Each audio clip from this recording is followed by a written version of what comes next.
Assalamualaikum warahmatullahi wabarakatuh. Perkenalkan, nama saya Renaldi Saputra, NIM 2012125012 dari kelas AB2A mata kuliah Matematika Bisnis. Di sini saya akan mempresentasikan materi 6, 7, dan 8 pada mata kuliah Matematika Bisnis. Oke, materi pertemuan ke-6 yaitu turunan diferensial. Diferensial dapat diartikan sebagai tingkat perubahan suatu fungsi atas adanya perubahan variabel bebas dari sebuah fungsi. Turunan fungsi atau diferensial ialah fungsi lain dari suatu fungsi sebelumnya. Misalnya, fungsi f menjadi f, di atas yang memiliki nilai tak beraturan. Turunan diferensial dipakai sebagai suatu alat untuk menyelesaikan berbagai masalah dalam geometri dan mekanika. Contoh, misalkan f dalam kurung x sama dengan y. Y sebagai variabel terikat dan x sebagai variabel bebasnya. Artinya, nilai y dipengaruhi oleh nilai x. Diferensial dapat diartikan sebagai tingkat perubahan dari setiap variabel y sebagai tanggapan terhadap sesuatu perubahan dalam variabel x. Diferensial atau turunan fungsi dapat dinotasikan sebagai berikut. F dalam kurung x sama dengan y, di atas sama dengan df dalam kurung x per dx sama dengan dy per dx. Dalam pembahasan ini, kita langsung menggunakan rumus dan aturan dalam turunan guna memudahkan penyelesaian. Di sini, saya mempunyai contoh, yaitu turunan fungsi konstanta, turunan dari fungsi konstanta atau konstan, dan turunan fungsi x berpangkat n, turunan fungsi dengan koefisien c, aturan penjumlahan dan pengurangan fungsi dalam turunan.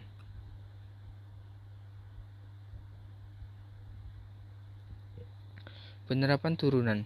Turunan dapat diterapkan untuk menghitung gradien dari garis singgung suatu kurva. Turunan dapat digunakan untuk menentukan interval di mana suatu fungsi naik atau turun. Turun dapat diterapkan untuk menentukan nilai stasioner suatu fungsi. Turunan dapat diterapkan dalam menyelesaikan permasalahan yang berkaitan dengan persamaan gerak. Turunan dapat digunakan untuk menyelesaikan permasalahan maksimum atau minimum. Rumusan turunan. Fx sama dengan c, dengan c merupakan konstanta. Turunan dari fungsi tersebut adalah f dalam kurung x sama dengan 0, f dalam kurung x sama dengan x. Turunan dari fungsi tersebut adalah x pangkat di atas, dalam kurung x sama dengan 1. F dalam kurung x sama dengan axn. Turunan dari fungsi tersebut adalah f dalam di atas dalam kurung x sama dengan an xn dan selanjutnya. Oke, contoh soalnya yaitu soal pertama, jika fx sama dengan 3x pangkat 2 tak di plus 4, maka nilai f1, maka f pangkat 1 dalam kurung x yang mungkin adalah, yaitu f dalam kurung x sama dengan 3x pangkat 2 ditambah 4. F pangkat 1 per dalam kurung x sama dengan 3 kali 2x sama dengan 6x. Oke. Soal kedua. Jika f dalam kurung x sama dengan dalam kurung 2x kurang 1 pangkat 3, maka nilai f pangkat 1 dalam kurung x adalah f dalam kurung x sama dengan dalam kurung 2x dikurang 1 tutup kurung pangkat 3. F pangkat 1 dalam kurung X sama dengan 3 dalam kurung 2X dikurang 1 tutup kurung pangkat 2 dalam kurung 2. F pangkat 1 dalam kurung X sama dengan 6 dalam kurung 2X kurang 1 tutup kurung pangkat 2. Di sini selanjutnya F pangkat 1 dalam kurung X sama dengan 6 dan dalam kurung 2X dikurang 1 berhubung dianya pangkat 2, jadi kita turunkan menjadi kurungnya 2X dikurang 1. Oke. Selanjutnya kita turunkan F pangkat 1 X sama dengan 6 dalam kurung 4X pangkat 2 dikurang 4X tambah 1 sama dengan F pangkat 1 dalam kurung X sama dengan 24X pangkat 2 dikurang 24X ditambah 6. Oke, kita lanjut ke materi 7. Sistem persamaan linear. Persamaan linear sama halnya dengan persamaan aljabar, yaitu merupakan sebuah sistem hitung dalam ilmu matematika dan dapat digambarkan dalam bentuk garis lurus dalam sebuah grafik. Sistem persamaan linear disebut juga dengan sistem persamaan garis. A. Pengertian kalimat terbuka, persamaan, dan persamaan linear. Kalimat terbuka yaitu suatu kalimat yang memiliki atau memuat variabel. Persamaan yaitu kalimat terbuka yang menyatakan hubungan sama dengan.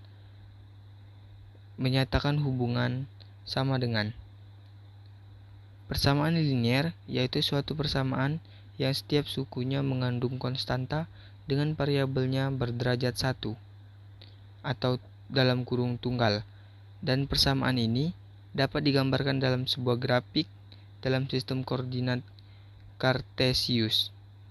Suatu persamaan akan tetap bernilai benar atau ekuivalen apabila ruas kiri dan ruas kanan ditambah atau dikurangi dengan bilangan yang sama. Di sini bentuk umum persamaan linear, yaitu Y sama dengan MX ditambah B. Dan di sini bentuk grafik persamaan linear. B. Metode penyelesaian persamaan linear. Metode tersebut adalah A. Metode substitusi, yaitu metode atau cara penyelesaiannya persamaan linear dengan mengganti salah satu peubah dari suatu persamaan dengan peubah yang diperoleh dari persamaan linear yang lainnya. B. Metode eliminasi. Metode eliminasi yaitu metode penyelesaian sistem persamaan linear dengan cara mengeliminasi atau menghilangkan salah satu peubah dengan menambahkan atau mengurangkan dengan menyamakan koefisien yang akan dihilangkan tanpa memperhatikan nilai positif atau negatif. C. Metode campuran, yang mana metode campuran dimaksud dari metode ini yaitu kita dalam mencari himpunan penyelesaian menggunakan dua metode. Boleh digunakan eliminasi terlebih dahulu setelah diketahui salah satu nilai perubahan baik itu X atau Y, maka selanjutnya dimasukkan ke dalam metode substitusi atau sebaliknya. D. Metode grafik. Metode grafik ini yaitu dengan menggambarkan dua persamaan pada grafik Kartesius dan himpunan penyelesaiannya dihasilkan dari titik potong dari kedua garis tersebut. Yang perlu diperhatikan yaitu ketika menggambar titik sumbu Kartesiusnya harus sama dan konsisten. Oke, kita sampai pada materi 8, yaitu materi matriks. Matriks atau elemen matriks merupakan sekumpulan bilangan yang disusun secara baris atau kolom atau kedua-duanya, serta diletakkan di dalam tanda kurung. Berikut jenis-jenis matriks yang ada di matematika, yaitu 1. Matriks 0. Matriks nol yaitu matriks yang seluruh elemennya merupakan nol. Yang kedua adalah matriks baris. Matriks baris yaitu matriks yang hanya mempunyai satu baris. Dan matriks kolom, matriks yang hanya mempunyai satu kolom. Yang keempat adalah matriks persegi, yaitu matriks yang mempunyai jumlah baris dan kolom yang sama. Yang kelima, matriks identitas. Matriks identitas yaitu matriks konstanta dengan elemen diagonal utama merupakan 1. Di sini kita dapat melihat jenis-jenis matriks, yaitu ada matriks nol, matriks baris, matriks kolom, matriks persegi, dan matriks identitas. Di sini kita lihat jenis-jenis matriks yang ada pada tampilan ini, yaitu matriks nol, begini bentuknya, dan lainnya. Oke, di sini ada ordo matriks. Apa itu ordo matriks? Pada penjelasan di atas, matriks terdiri dari beberapa unsur yang tersusun secara baris dan kolom. Apabila banyak baris pada sebuah matriks ialah M, serta banyak kolom pada suatu matriks adalah N, maka matriks tersebut mempunyai ordo matriks atau ukuran M x N.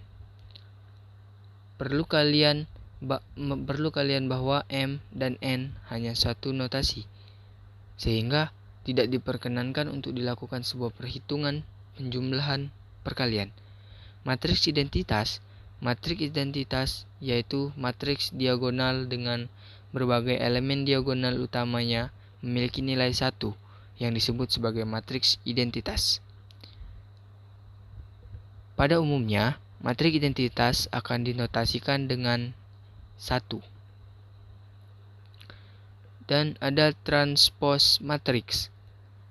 Transpose matriks adalah perubahan baris menjadi kolom dan begitu pula sebaliknya. Transpose matriks dari AM X dikali N merupakan suatu matriks dengan ukuran N kali M dan bernotasi AT. Apabila matriks A ditransposekan, maka baris 1 akan menjadi kolom 1, baris 2 menjadi kolom 2, dan begitu pula sebaliknya. Di sini saya berikan contoh transpose matriks, yaitu 1, 4, 2, 5, 3, 6 ditransposkan menjadi 1, 2, 3, 4, 5, dan 6. Dan di sini ada matriks determinan. Determinan adalah nilai yang dihitung dari unsur-unsur sebuah matriks persegi. Matriks persegi sendiri adalah matriks yang memiliki banyak baris dan kolom yang sama, sehingga bentuknya terlihat seperti persegi. Cara penentukan determinan matriks akan berbeda pada tiap ordo. Contoh matriks dengan ordo 2 kali 2 ada 1, yaitu A sama dengan A, C, B, dan D.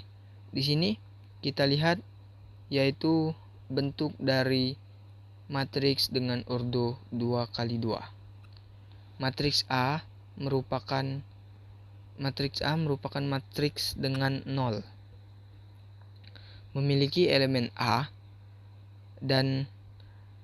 Memiliki elemen A dan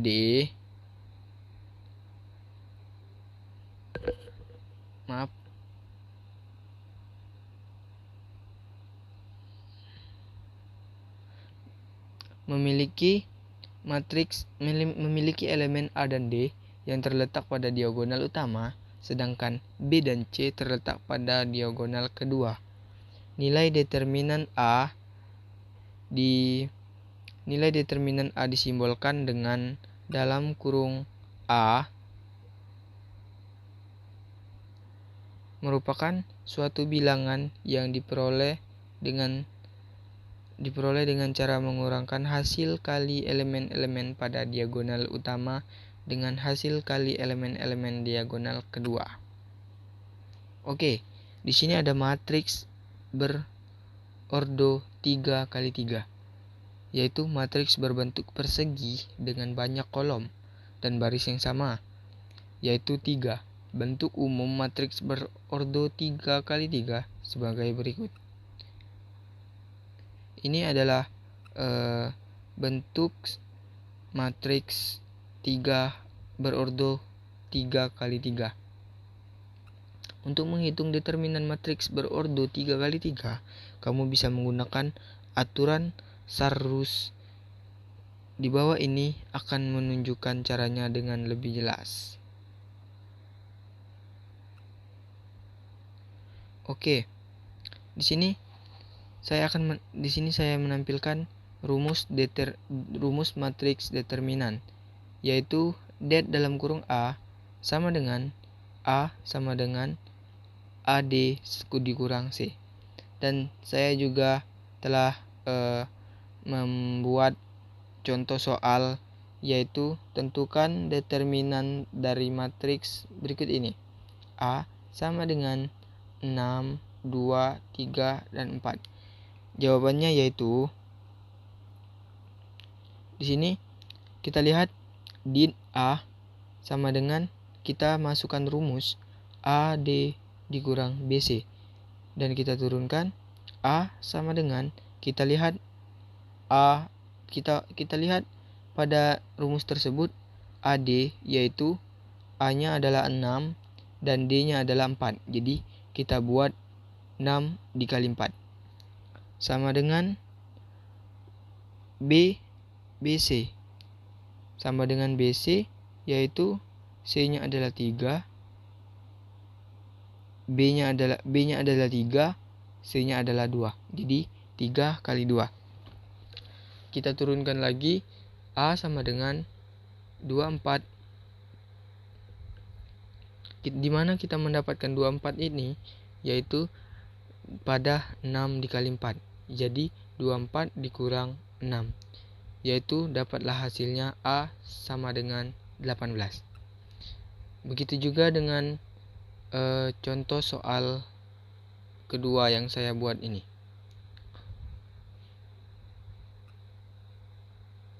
Di sini ada sifat-sifat inverse matrix. Sifat-sifat inverse matrix, misalkan A-1 merupakan inverse matrix A nxn, B-1 merupakan inverse matrix B nxn, dan C-1 merupakan inverse matrix C nxn, dan 1 merupakan matriks identitas. Di sini kita lihat penjelasan lebih lanjutnya, yaitu A-1 sama dengan 1 atau A-1 titik A sama dengan 1. Begitu juga pada ketentuan B, yaitu dalam kurung A titik B pangkat min 1 sama dengan B-1 titik A min 1. Atau kita juga bisa membuat 3, yaitu dalam kurung A kali B kali C dalam tutup kurung pangkat min 1, dan kita keluarkan menjadi C-1, B-1, dan A-1. Sekian, terima kasih. Wassalamualaikum warahmatullahi wabarakatuh.